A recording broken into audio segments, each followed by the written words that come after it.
어제 열린 최저임금위원회에서 노사가 최저임금 요구안 수정안을 제출했습니다. 노동계는 9,570원으로 10%대 인상률을 유지했고 경영계는 8,185원으로 삭감안을 고수했습니다. 네, 최초 제시안에서 노사가 보인 격차가 2,000원인 것에 비하면은 이번 수정안에서는 1,385원으로 다소 좁혀지긴 했지만 여전히 큰 격차입니다. 오늘 아침 토론에서는 노사가 꺼내든 내년도 최저임금 수정안의 금액을 놓고 토론해보겠습니다.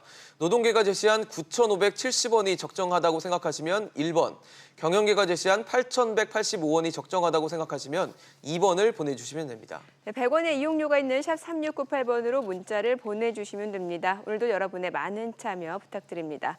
오늘 토론 참여해 주실 두 분의 패널 소개해 보겠습니다. 명지대 경제학과 조동근 명예교수, 1대10 운동본부 구교연 집행위원장입니다. 두 분 어서 오세요. 어서 오십시오. 반갑습니다. 안녕하세요. 네.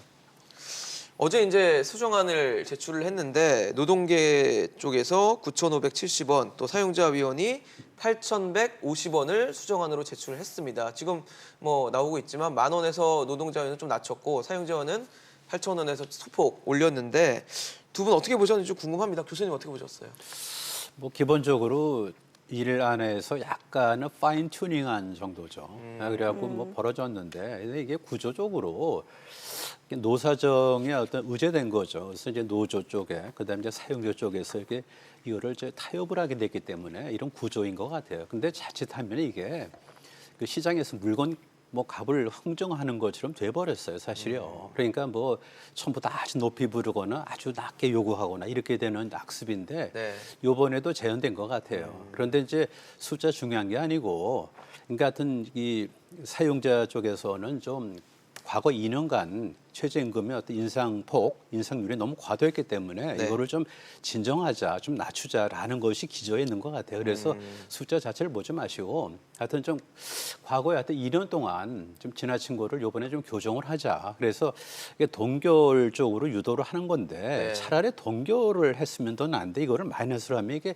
현실적으로 불가능하거든요, 보면요. 그러니까 이게 마이너스를 제시함에 따라서 흥정하는 것처럼 돼 보인다고요. 그게 마이너스를 제시해야지 동결로 갈 수 있을 것이라는 그러니까 포석인 이제 거군요. 그게 사실은 흥정이죠. 그렇게 하지 말고 이만저만 하니까 동결해야 된다라고 딱 부러져 얘기하면은 논리가 되는데 마이너스를 얘기하니까 흥정이 되는 거고, 그러고 뭐 사용자 쪽에서 이제 반대편에 또 계시겠지만 그쪽에서 얘기하는 거는 사실 제가 볼 때 터무니없어요. 한번 좀 책임을 좀 지시라고 그렇게 한번 해보고 나서 그 위원회라는 게 나중에 해산되잖아요. 그렇죠? 그죠? 해산되죠. 그렇죠? 네네. 그럼 뭐 누가 책임져요, 이게. 위원회에서 이렇게 중요한 거를 결정하는 거는 이거는 좋은 건 아닙니다. 해산되는 위원회에서 뭘 갖다가 우리가 나중에 이걸 책임 추궁하겠어요. 그러니까 어떻게 보면 마지막이죠, 그 사람들한테는. 그러니까 한 번이자 마지막이니까 내질러 보는 겁니다. 따라서 이런 식의 위원회에서 결정하는 거는 구태예요, 구태.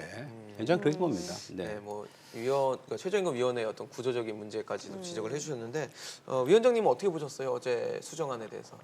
일단 뭐 최저임금위원회는 해산하는 건 아니고요. 상시적인 위원회입니다. 법정 기구고, 그리고 활동 시기가 따로 있는 거죠? 근데? 활동 시기가 아무래도 있긴 최저임금 한데, 이제 논의를 시작하는 시점이 그렇죠. 있으니까. 논의를 시작하는 시점이 있는데 네. 상시적으로 움직이죠. 그래서 이제 최저임금위원회가 최저임금 결정하고 나서 여러 가지 대책과 어떤 논의, 토론 이런 것들이 필요하다는 지적들이 있었기 때문에 네네. 실제로 그런 과정들이 있었습니다.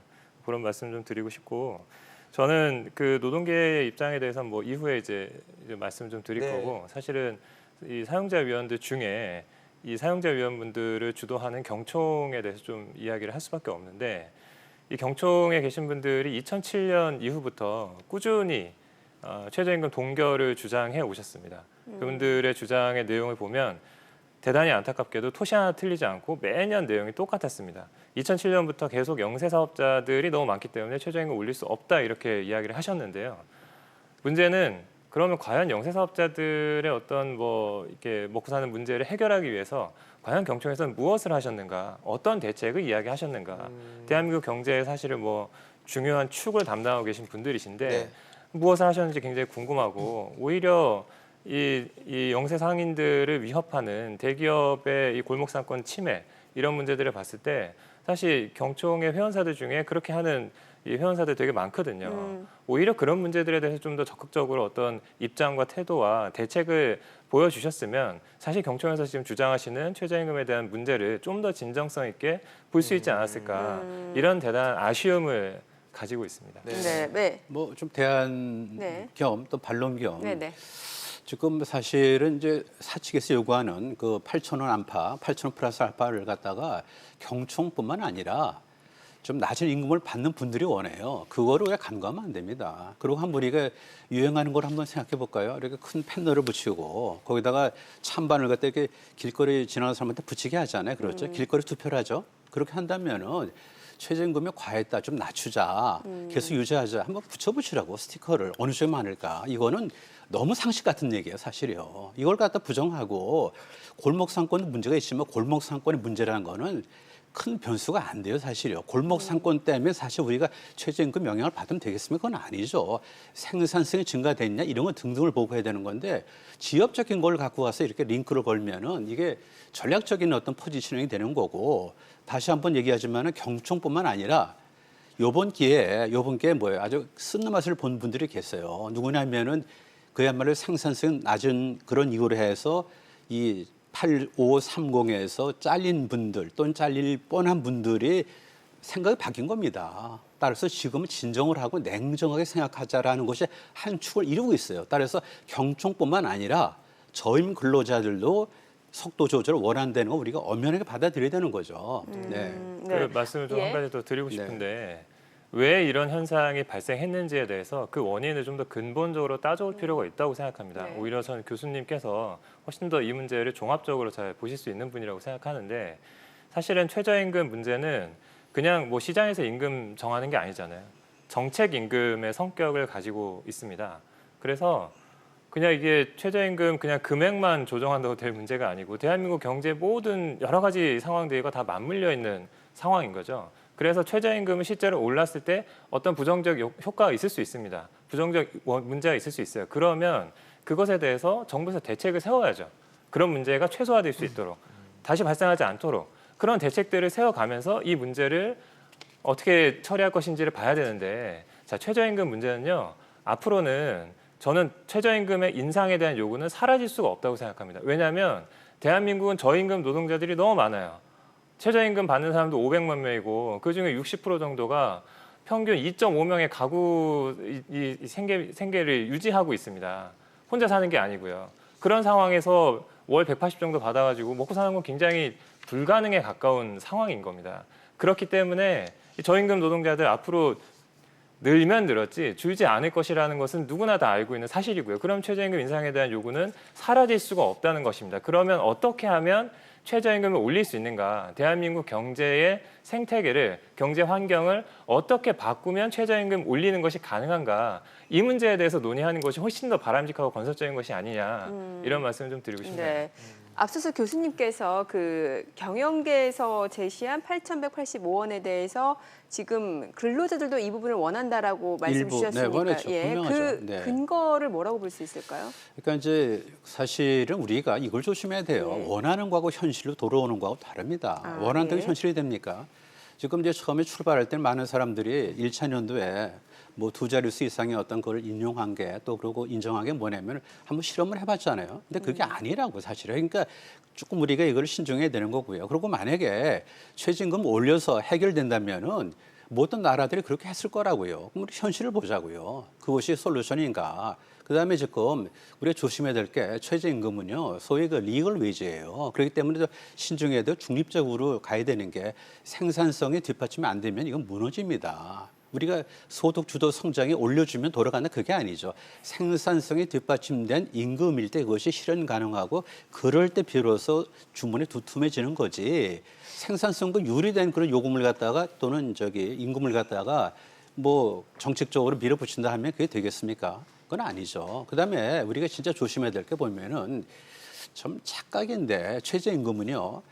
뭐 우리가 대개들 아주 소득 분위기가 낮은 가난한 분들이 속할 거라고 생각하지 그렇지 않아요. 대학생 알바를 생각해 보세요. 그다음 주부들의 시간을 이용해서 좀 계산원으로 좀 알바를 하시는데 그런 분들은 어떻게 보면은 저소득층은 아니에요. 바꿔 말하면은 최저임금을 받는 사람들이 반드시 저소득층이다 그건 아닙니다. 그다음 또 5천만 원 연봉이 어떻게 최저임금에 좀 걸려요. 지금 그게 현실 아닙니까?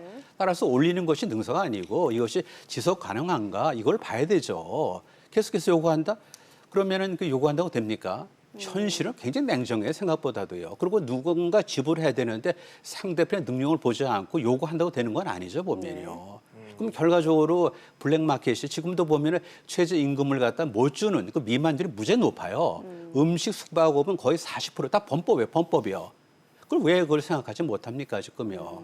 그다음에 또 아주 낮으면은요, 도리어 최저임금 이상을 줘야만 돼요. 그렇기 때문에 어떻게 보면 안전하게 낮은 쪽으로 가는 것이 맞지. 지키지 못할 걸 갖다가 지금도 보면 음식 숙박업에서 40% 이상을 지키지 못하는데 네. 이걸 왜 고집을 하냐 그런 얘기예요. 그렇잖아요. 그래서 그렇죠. 네, 네. 저도 좀 말씀을 드리면 예. 맞죠. 지금 현실에서 보면 상당히 많은 그 영세 상공인들이 최저임금을 지키기가 어렵다라는 호소를 하고 있습니다. 그래서 그러면 그 문제는 왜 발생하고 있는가? 이런 문제를 봐야 되는 거 아닙니까? 영세 상인들이 너무 많아요. 대한민국에. 이 자영업자들 굉장히 많잖아요. 이유가 뭘까요? 대한민국에 괜찮은 일자리들이 너무 없잖아요. 그래서 많은 사람들이 이 자영업으로 뛰어들고 그리고 중소기업들도 대기업에서 납품 단가도 안 올려주고 이익을 공유하지도 않는데 어렵잖아요. 이런 상황들이 계속 누적돼 왔던 거죠. 굉장히 오랫동안 누적돼 오다가 최저임금 딱 올리니까 이게 터져 나온 겁니다. 최저임금 때문에 문제가 생긴 것이 아니라 이미 숨이 턱까지 차 있는 상태에서 최저임금까지 올리라고 하니 아 이거 못 살겠다 이렇게 나오는 것이라고 보는 것이 타당하죠. 그렇다고 하면 거기에 처방을 맞춰야죠.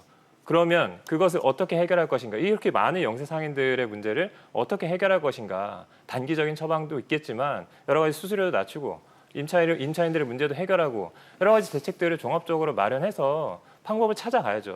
그리고 생산성 문제 말씀하셨는데 이거 뭐 교수님 통계 잘 아시잖아요. 저도 통계를 오늘 가지고 나왔는데 네. 명목 임금을 소비자 물가 지수로 나눈 노동자 실질 임금은 생산성 올라가는데 제자리에 있어요. 2000년 이후부터 보면 생산성은 올라가고 있는데 노동자의 명목 임금 수준은 올라가지 않고 있다는 겁니다. 그런 문제들도 함께 종합적으로 봐야 되는 거 아닙니까? 네. 사실 대한민국 경제의 어떤 구조적인 부분에 대한 수정과 또 뭐 어떤 개선 같은 거는 무조건 필요하다고 보는데 그렇죠. 오늘 토론은 아무래도 최저임금에 좀 집중을 해주시면 조금 더 저희가 의도하고 아직 최저임금 결정되지 않은 상황에서의 좀 토론이 될 수 있을 것 같으니까요. 그렇게 좀 부탁드리고요. 사실 내년도 최저임금 지금 수정안 제시한 게 이제 노동계 쪽에서는 9,570원, 여전히 14.6% 두 자릿수 인상을 요구를 했거든요. 물론 네네. 아까 뭐 교수님께서 흥정 얘기하셨는데 아마 노동계도 14.6%로 인상되지를 생각하고 제시하지는 않았을 거예요. 아마 좀 나중에 수정하다 보면 조금 더 내려가겠지라는 걸 어떻게 감안해서 하지 않았을까 싶거든요. 3년 연속 두 자릿수 인상은 좀 과도하다 이런 지적이 나오고 있습니다. 네. 그 지금 노동계에서 최저임금 10,000원을 주장하고 있는 근거 중에 핵심적인 것은 네. 제가 방금 말씀드렸던 노동자의 생계비에 근거하고 있는 최저 생계비죠. 상황입니다. 예. 네, 그래서 단신 근로자 이 평균 생계비들을 다 조사하고 있는 상황이고 네. 그런 수준으로만 봐도 사실은 최저임금 10,000원 수준이 돼야 된다라고 하는 통계의 근거들은 나와 있는 상황이고요. 방금 말씀드린 대로 최저임금 노동자들 500만 명이고 180만 원 정도 받는 사람들이 중에 60% 정도가 평균 2.5명의 가구를 부양하고 있는 이런 상황인데 네. 그러면 이 상황에서 최저임금 10,000원이라고 하는 것은 불가피한 어떤 요구라고 저는 생각해요. 왜냐하면 다른 수단이 없잖아요. 다른 사회복지 대책이 없는 상황에서 굉장히 부실한 상태에서 이 저임금 노동자들의 소득과 삶을 어떻게 보장할 것인가. 최저임금이 유일한 수단은 아니지만 최저임금은 유력한 수단이 돼야 되는 것이잖아요. 그래서 그 주장을 할 수밖에 없는 상황이다라고 저는 생각합니다. 좀 급격하다는 지적에 대해서는 어떻게 보세요? 사실 2년 동안 두 자릿수를 하면서 여러 가지 부작용들이 나타났고 만약에 3년 연속 두 자리가 된다면 부작용이 어떻게 보면은 뭐 명확관한 상황인데 그런 우려에 대해서는 어떻게 보십니까? 네. 그래서 저는 이렇게 생각합니다. 부작용들이 그러니까 지금 2017년, 2018년 왜 부작용들이 나타났는지에 대해서 그 원인을 다시 한번 봐야 되는 거예요. 그 원인을 해소하지 않은 상태에서는 최저임금을 또 그렇게 올렸을 때 여전히 똑같은 문제들은 반복될 수밖에 없다고 생각합니다. 그럼 또 그래서 올리기는 어렵지 않을까요? 지금은 아직 그 구조적인 문제가 해결되지 않았는데. 그 구조적인 대책을 함께 최저임금 인상과 함께 네. 그 구조적인 대책을 함께 제시해야죠. 그래서 2017년에 네. 자영업자들과 관련해서 여러 가지 뭐 패키지 형태로 대책을 내놨잖아요. 그것은 굉장히 한시적이고 임시적이고 문제가 좀 있다, 너무 부족하다라는 주장들이 자영업자 단체에서도 많이 나왔죠. 잘 알고 있습니다. 네. 그러면 그런 것들과 함께 최저임금 인상과 그것에 필요한 대책을 함께 논의한다면 가능하겠죠. 저는 가능하다고 생각합니다. 네네. 정책은 사실 좀 골고루 봐야 돼요. 골고루요. 우리가 뭐 빨주노초 파남보 하듯이 7개의 어떤 변수를 다 고려해야 되는데 이런 식으로 하면은 뭐 하나만 뭐 중요하다는 거죠. 아무것도 필요 없고 최저임금 올라가면은 그거는 뭐 모든 것이 해결됩니까? 그다음에 지금 말한 대로 우리가 이제 단식 근로자 어떤 생계비를 맞춰서 그게 하나의 기준인데 그건 하나의 요구 사항이지 실제 그거는 하나의 뭐랄까 좀 표준이 아닌 고려사항에 지나질 않아요. 그다음에 또 하나 우리가 중요한 그 변수를 봐야 되는데 생산성 향상에 대해서 우리가 조금 더 신경을 써야 돼요. 그거 없이 요구한다고 됩니까? 지금 생산성을 우리가 주장한다고 되는 것도 아니고 임금이 올라간다고 저절로 따라오는 게 아니에요. 임금이 뭡니까? 사실 자기가 기여한 걸 찾아가는 거예요. 따라서 부가치를 만들고 그걸 팔아서 기여분을 찾아가는 건데 기여한 것이 커야 찾아가는 게 큰 건데 기여한 거에 관계없이 법으로 정해줘야 그걸 갖다 몫을 그게 말이 됩니까? 또 하나 뭐냐면은 지금 최저임금도요 산입 범위를 우리가 사실 많이 조정을 해야 돼요. 지금 보면 현재 그 왜 우리가 5천만 원 이런 것도 왜 최저임금에 걸리냐? 이게 우리 임금 구조도 좀 잘못되어 있고요. 네. 그다음에 현재 지금 뭐 기본급하고 그다음에 그냥 기본 수당만 들어가 있는데 그런 나머지 하나 안 들어가 있거든요. 그런 걸 좀 포함하면은 훨씬 더 우리 현실적인 숫자가 되는 겁니다. 누가 보더라도 200만 원 갖고 살기 어렵죠. 그러면 과거에는 더 어려웠을 텐데 죽은 사람 없잖아요, 사실요. 따라서 유리하게끔 침수봉대하지 말자고요. 예, 알겠습니다. 다른 나라는 어떻게 하는지 생산성 올라갔는지 이걸 봐야 되지. 이거 아니면 안 된다 주장하면 한이 없는 거죠. 그럼 다른 데서도 똑같은 주장할 거고 그게 어떻게 됩니까? 그게 질서가 잡히겠어요? 정책이라는 것이? 자, 우리 시청자분들 문자 많이 보내주고 계시니까요. 그 문자 내용 좀 살펴보고 토론을 이어가 보도록 하겠습니다.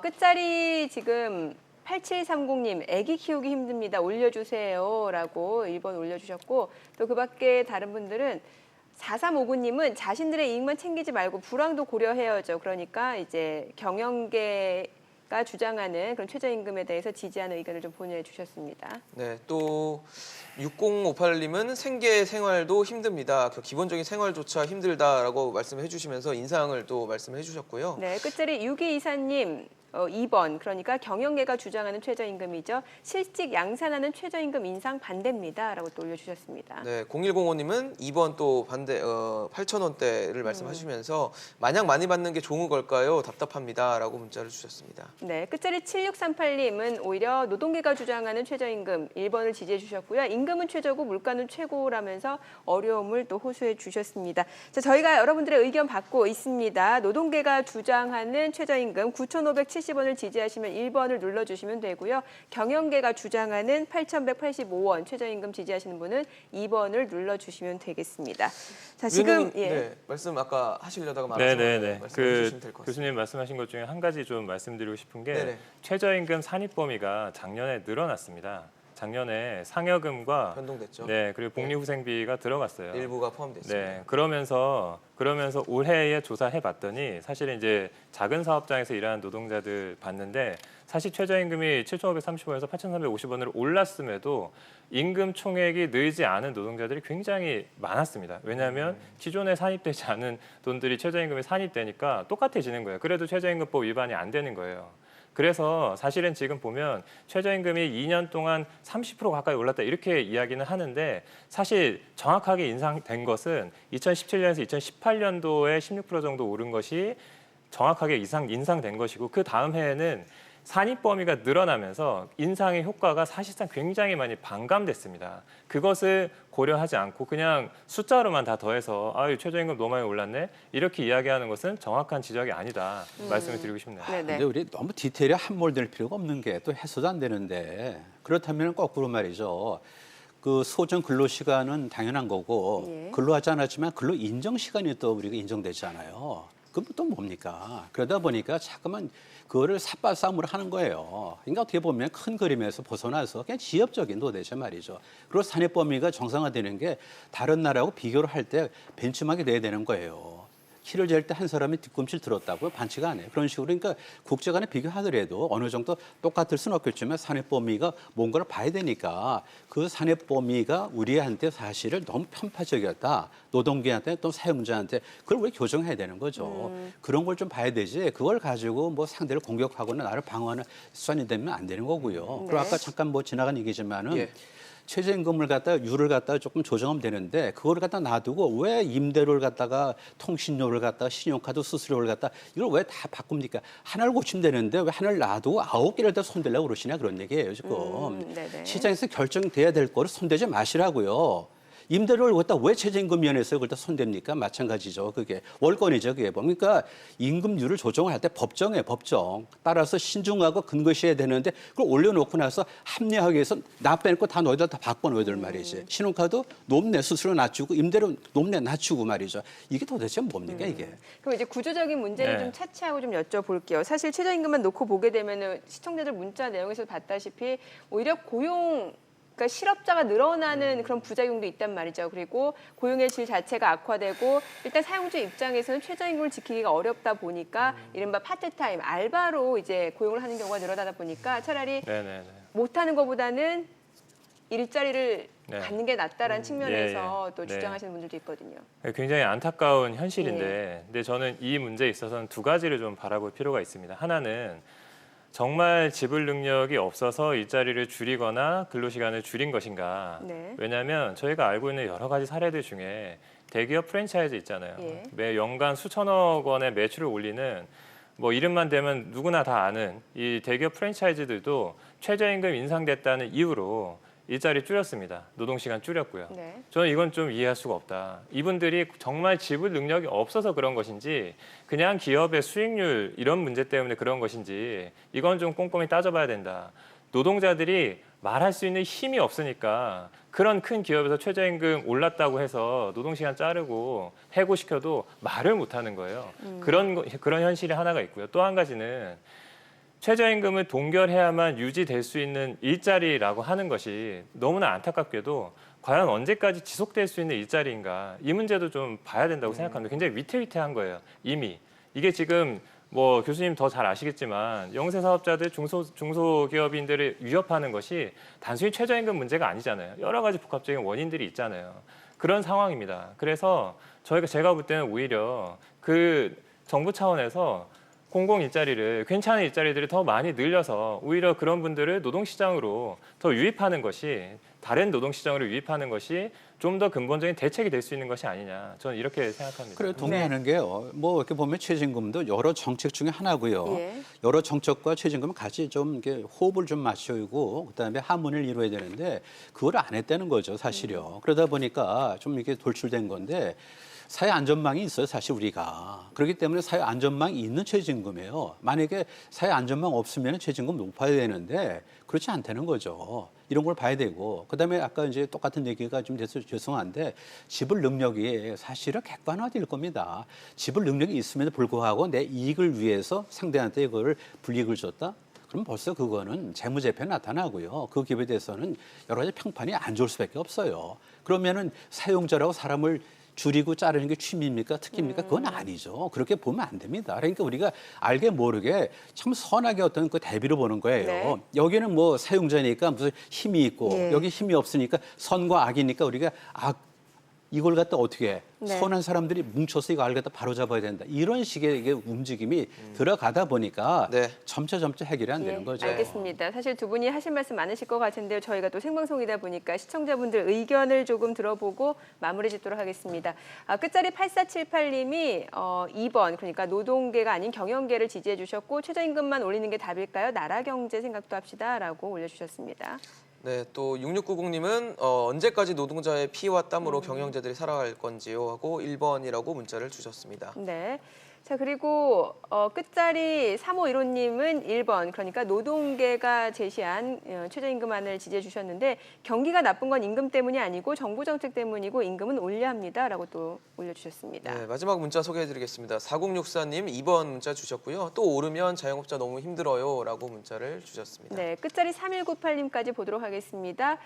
지금 경영계가 주장하는 8,000원대를 지지해 주셨고 저도 최저임금 노동자인 대학생인데 제대로 된 직장보다 알바가 더 잘 버는 시대라니요 라고 또 오히려 지금 경영계 8,000원대를 지지를 해 주셨습니다. 네. 자, 오늘 전체 투표 결과 집계를 보게 되면은요, 일단은 지금 노동계가 주장하는 9,570원은 30%, 그리고 경영계가 주장하는 8,185원 최저임금은 70%로 집계가 됐습니다. 네, 저희가 뭐 아무래도 이 문자 투표를 제한된 시간에 받다 보니까 예, 뭐 결과도 한정적인 조건에서 진행된다는 부분은 양해 말씀을 부탁드리겠습니다. 지금까지 올해 내년도 최저임금 결정과 관련해서 구교현 집행위원장, 조동근 명예교수와 얘기 나눠봤습니다. 고맙습니다. 잘 고맙습니다. 들었습니다. 네.